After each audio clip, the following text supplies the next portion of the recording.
1228 August 10 9 Gregorios മാർപ്പാപ്പയുടെ അംഗീകാരത്തോടുകൂടി വിമോചകനാഥയുടെ പേരിൽ ഒരു സന്യാസ സഭ യൂറോപ്പിൽ ആരംഭിച്ചു. വിമോചകനാഥയുടെ തിരുനാൾ എല്ലാവരും സെപ്റ്റംബർ 24 ആഘോഷിക്കണമെന്ന് അദ്ദേഹം കൽപ്പന പുറപ്പെടുവിക്കുകയും ചെയ്തു. വാസ്കോ ഡ ഗാമയുടെ നേതൃത്വത്തിലുള്ള പോർച്ചുഗീസുകാർ 1524 ഈ ചിത്രം ദേവാലയത്തിൽ സ്ഥാപിച്ചു.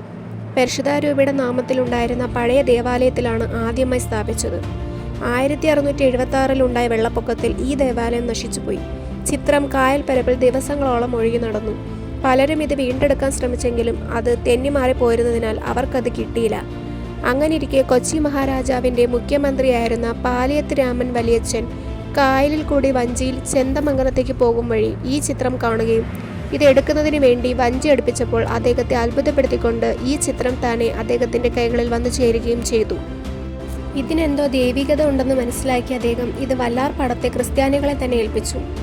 കൂടാതെ ഉദാരമതിയ അദ്ദേഹം പുതിയൊരു ദേവാലയം തീർക്കുന്നതിന് വേണ്ടി വിശാലമായൊരു സ്ഥലം കരം ഒഴിവാക്കിക്കൊണ്ട് നൽകി. അദ്ദേഹം നൽകിയ സ്ഥലത്താണ് ഇന്നത്തെ മനോഹരവും ഉത്തമവുമായ ദേവാലയം സ്ഥിതി ചെയ്യുന്നത്. 1752 മെയ് മാസത്തിൽ വല്ലാർപാടം സ്വദേശിയും നായർ സമുദായാംഗവുമായ പള്ളിയിൽ ദേവ് എന്ന മീനാക്ഷി അമ്മയും 3 മാസം പ്രായമായ മകനും വല്ലാർപാടത്ത് നിന്നും മട്ടാഞ്ചേരിയിലേക്ക് കൊച്ചി കായലിലൂടെ വഞ്ചിയിൽ യാത്ര ചെയ്തുകൊണ്ടിരിക്കെ കൊടുങ്കാറ്റിൽപ്പെട്ട് വഞ്ചി മറിഞ്ഞു. വല്ലാർപാടത്തമ്മേ, ഞങ്ങളെ രക്ഷിക്കണമേ, എന്നെയും കുഞ്ഞിനെയും അമ്മ രക്ഷിച്ചാൽ ഞങ്ങളെന്നും അമ്മയുടെ അടിമകളായിരിക്കാം എന്ന മീനാക്ഷി അമ്മയുടെ പ്രാർത്ഥന മാതാവ് കേട്ടു. വികാരി അച്ഛനുണ്ടായ സ്വപ്നമനുസരിച്ച് 3-ാം ദിവസം കായലിൽ വലയെറിഞ്ഞപ്പോൾ അമ്മയും മകനെയും ജീവനോടെ ലഭിച്ചു. ഈ സംഭവം മനുഷ്യ മനസ്സുകളിൽ നിന്ന് ഒരിക്കലും മായരുതെന്ന് ആഗ്രഹിച്ച് മീനാക്ഷി അമ്മയുടെയും കുഞ്ഞിൻ്റെയും ചിത്രം പ്രസ്തുത വിമോചകനാഥയുടെ ചിത്രത്തിൽ വരച്ചു ചേർത്തതോടുകൂടി വല്ലാർപാടത്തമ്മയുടെ ചിത്രം പൂർത്തിയായി.